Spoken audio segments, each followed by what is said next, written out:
the Chief Justice, the party leader, ODM, and observing all protocols already established. Allow me, Your Excellency, also to congratulate you and the Kenya National Human Rights Commission, led by the chairperson, Clarice Oganga, for the very splendid job that they have done in putting together this framework for the reparation of victims of our past injustices.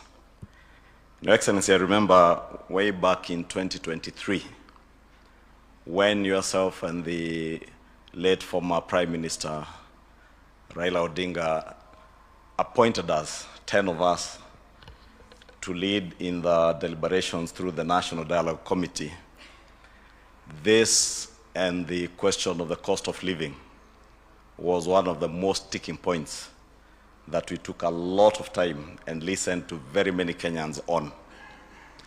And I recall, Your Excellency, when we finalized the report and we made our way to Capitol Hill to present the copy of the NADCO report to the former Prime Minister. He took not less than 10 minutes speaking on this issue. And having appreciated the work that we had gone through and the issues that were raised in the NADCO report, I remember the former Prime Minister telling us, those of us who were in that room, in his boardroom at Capitol Hill, that the call for reparation was not a call for compensation. And he said there is no amount of money that you can give to compensate human life or even the loss of property.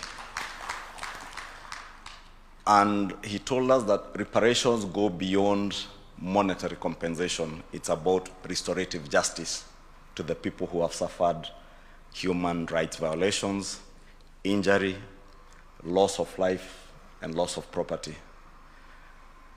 And to join my colleagues, Honorable Junet Mohamed, the Chair, Kenya National Human Rights Commission, Professor Makau Mutua, who we engaged as a former chair of this commission, I must say that today is indeed a great day for our country. And allow me, Your Excellency, to thank you and pay glowing tribute to the former Prime Minister for his commitment and dedication to see that this day comes to fruition. Because beyond the NADCO report of 2023, when again we sat on the 10-point agenda, this issue was again topical amongst the issues that the former Prime Minister raised with you. Your Excellency, as Junet Mohamed has said and Makau Mutua have said, you are not the first president of this country to deal with this issue, but you are the leader and the president who has had the courage and determination to deal with the issue of reparation and restorative justice in our country effectively and with finality, Your Excellency. That courage we must commend you for. And I remember one of the people that we were with in NADCO Secretariat, at a point when we had a stalemate and we were asking, where would a country like ours with the economy that we have and had even then in 2023 get the resources to compensate victims of all past injustices? And I remember when we said we will go beyond 2023 demonstrations back to 2017, we asked ourselves, how do you even identify the victims? Where do you get the resources to compensate them? But Your Excellency, as the chair of the commission has said, and as the former Prime Minister told us, this is beyond monetary compensation. It is about restorative justice and making every Kenyan feel part and parcel of our country moving forward. Allow me, Your Excellency, to conclude by congratulating you again for your courage and confidence that this can be done within our lifetime. It took Your Excellency 2 weeks ago, again, to offer a national apology to the people of Northern Kenya for the historical injustices of marginalization, and that takes leadership and it takes courage. It has taken you again courage and the support of many of the people in this room, the Kenya National Human Rights Commission, and as I said, with immense tribute to the former Prime Minister, his courage to continue fighting for justice for Kenyans many who would never know the sacrifices that he had to go through to get this to fruition today. With those few remarks, Your Excellency, thank you and congratulations to yourself and the Kenya Human Rights Commission. As Junet Mohammed has committed, I will also commit as the leader of the majority in the National Assembly that whatever legislative proposals the Kenya Human Rights Commission will bring forth to enact into law, we will support for the betterment of our country. I look forward to a country, as Junet Mohammed, who keeps telling me he is a product of demonstrations and protests, that he would never want to see a nation without demonstrations and protests.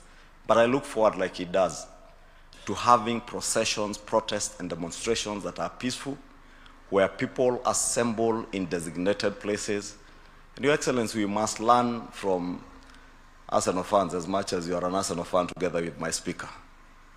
Recently, we saw droves of thousands of young people right in the middle of our central business district. They had their procession, celebrated, and left without anybody being stolen from or anybody's shop being looted, without a single vehicle being stoned, and without a single person among us, those who are in that procession, getting injured, arrested, or even killed. Recently, Your Excellency, you co-hosted the Africa Front Summit. We had demonstrators, some who were even imported from outside this country, because I saw a number of foreigners protesting in the central business district. Again, peacefully, and everybody left and went back to their businesses without any injury or harm. Even those who are protesting against acts of femicide in our country, Your Excellency, we have seen the same.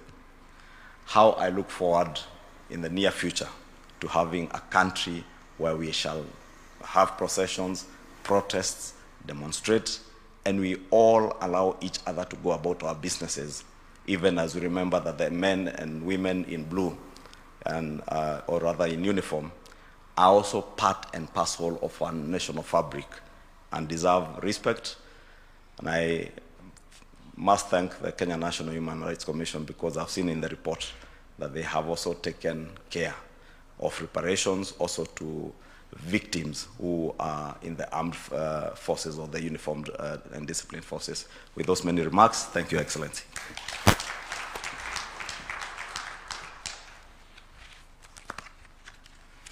Thank you, sir. May you allow me now to invite the Honorable GACHAGUA, the Cabinet Secretary for Interior and National